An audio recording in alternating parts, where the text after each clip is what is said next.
Hello students, welcome back to my channel. Today in this video, we are going to discuss the first lesson titled The Last Lesson, which was written by Alphonse Daudet. So Alphonse Daudet. So here he was a French novelist and a short story writer. The last lesson is set in the days of Franco-Prussian War. Franco-Prussian War, which was fought in 1870 and 1871. For 2 years it went on, in which France was defeated by Prussia, led by Bismarck.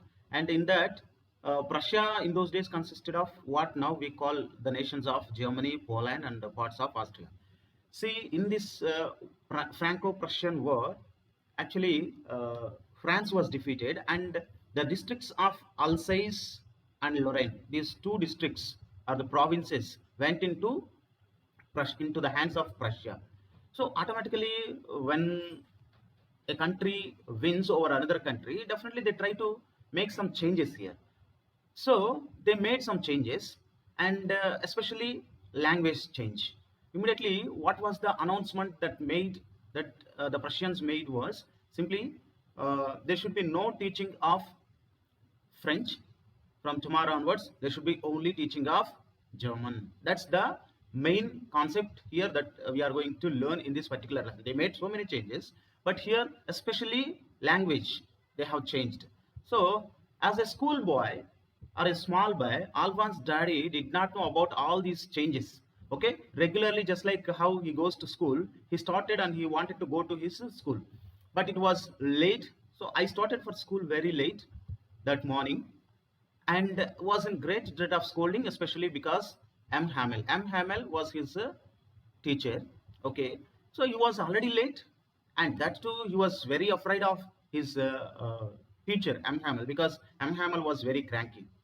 He had not only that, he had given them some task of learning something. What was the task that they had given? They had been given, had said that he would question us on participles. So M. Hamel had given them the task of learning rules for participles, but he did not know the first word about that. He did not know anything about that. For a moment, he thought of running away and spending the day out of doors, but actually the room was, that means the day was very warm, bright, and more tempting to be outside rather than going to school. Not only that, birds were chirping at the edge. Birds were chirping at the edge of the woods. And the open field back of the sawmill, the Prussian soldiers were drilling. The Prussian soldiers were drilling. All seemed so tempting. Okay, but however, he had controlled his mood and he moved on to hurried off to school. Here, but I had the strength to resist. What was the strength that he mentioned is he had the strength to resist all the kind of temptings outside, and he had moved on to school. Yes, while moving on to school, what happened? He had to cross the town hall. Generally, town hall means where all the information is displayed. Nowadays we have WhatsApp, so that WhatsApp, Facebook, all these social media is available, so that we are getting the information immediately by seconds, within seconds. But in those days, if you want to get the information, you have to reach the town hall, and there at the bulletin board the information is displayed. Remember this. That is what the thing going on. He was going to school. While going to school, he must cross the town hall, and so many people were there. The crowd in front of the bulletin board was watching the news, and for the last 2 years they received the same news from that place only. Lost battles, or drafts, or the orders of the commanding officers and all. And he thought to himself, without stopping there, what can be the news today? What can be the matter now? So he was thinking, oh, so many people are gathered in front of the bulletin board, what might be the news today? He was thinking, but in his mind there is only one way, that is what, he must reach his school, because he was already late, and he was in great dread of scoldings. Great dread of scoldings means here afraid of getting scolded by his teacher, that is M. Hamel. Then he hurried by as fast as he could go, and there was a man who was a blacksmith, right? He was a blacksmith watcher, was there, and he was with his apprentice reading the bulletin, and called him. Don't go so fast, bub. You'll get to your school in plenty of time, he said. Don't go so fast, bub. You'll get to your school in plenty of time, he said. So actually he was very late, but this man was telling, hey, you have much time to go to school. Don't go so fast, he said. So he thought that he was making fun of him.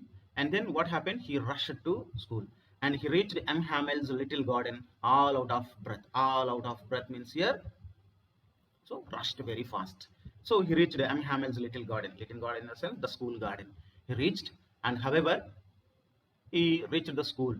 And actually, what happened? Usually, when school was begun, there will be a bustle. Bustle means here noise, a great bustle which could be heard out in the street. The opening and closing of dance lessons repeated in unison, very loud, with our hands over our ears to understand better, and the teacher's great ruler rapping on the table. So these were the sounds made by all the students and the teachers.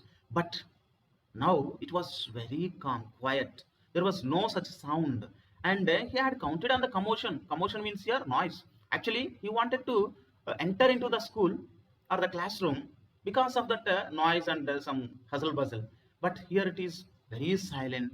To get to his desk, he was really afraid of. And to get confirmation, what happened? He had looked through the windows. Ah, he saw his classmates already in their places, and M. Hamel walking up and down with his terrible iron ruler under his arm. So he had to open the door and go in front of everybody to his seat. It was really blushed to see, to enter the classroom, and frightened. He was very frightened to reach the classroom because everything was silent, and it was almost like Sunday morning. How was it?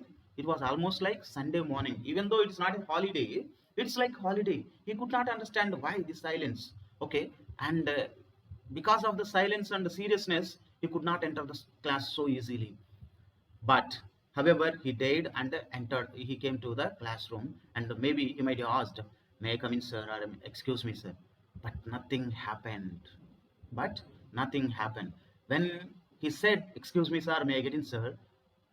he he had expected so much. The teacher might scold him, or the teacher might beat him, and so all the things. But nothing happened. M. Hamel saw him and said very kindly, "Go to your place quickly, little Franz. We were beginning without you." That was the response. And immediately, whenever he said that, "Yes, little Franz, please get in," with a kind voice. He had never seen M. Hamel in such a cool condition. Here, this man was shocked. I think he might have pinched himself to get the confirmation whether it is dream or real. So, "Go to your place quickly, little Franz. We were beginning without you. Oh, little Franz, please get in." Like that he said. Little Franz means here, maybe the writer might have called all the people like that, especially because they are France people. Okay. And I jumped over the bench and sat down at my desk. And however, he had expected so much, but nothing happened. Whenever he had been given the permission, he jumped into the classroom and sat down in his seat. And slowly he was getting rid of his fear. Got a little over my fright means get rid of fear. So after some time, he got rid of his fear, and then he saw his teacher had his beautiful green coat. The teacher was wearing a beautiful green coat and a frilled shirt and frilled shirt and a little black silk cap, all embroidered, that he never wore except on inspection and prize days. Inspection and prize days. See, generally he had never owned such kind of fancy dress. Okay, so he was shocked why this man is wearing really some different dress. Only he would wear such kind of dresses on inspection and prize days. And not only that, besides, the old school seemed so solemn, strange and solemn. Here, strange and solemn. Here, school seems so strange because silent, and it is so solemn. Solemn means here so serious condition. But the thing that surprised me most was to see on the backbenches that were always empty, the village people sitting quietly like ourselves, old Hauser with his like ourselves, old Hauser with his three-cornered hat, the former postmaster, and several others besides. Actually, the most shocking thing for him was the backbenches usually were empty, but today all the backbenches were full of the old people and the villagers. They were old people, for old houser, former postmaster, former mayor. All those people were sitting there, and they were very serious. Everybody looked sad, and houser had brought an old primer. Primer means your textbook. An old primer thumbed at the edges, and he held it open on his knees with his great spectacles lying across the pages. Actually, what happened? Old Hauser was had brought one primer, that is textbook, and he was reading. It was thumbed, that means mostly looking very bold, and he was reading the pages, looking at the pages of that book. And he was, why the teacher is so that means teacher is wearing this kind of dress, the school is so silent, and why the old people gathered here, he could not understand. And he was in dilemma, he was in confused state. While he was wondering about it all, M. Hamel mounted his chair, and in the same grave and gentle tone which he had used to me, said, which he had used to the writer, that is him, said, "My children, this is the last lesson I shall give you. The order has come from Berlin to teach only German in the schools of Alsace and Lorraine. The new master comes tomorrow. This is your last French lesson. I want you to be very attentive." That is really a thunderclap. These words were to me, like, to me means to him, like thunderclap. These words, thunderclap means here shocking and surprising. What were the thunderclap, shocking and surprising words that came out of the mouth of M. Hamel? What were those? Simply nothing. Here you see, M. Hamel mounted his chair in the same great, grave and gentle tone which he had used to him, said, "My children, this is my last lesson I shall give you. The order has come from Berlin to teach only German in the schools of Alsace and Lorraine.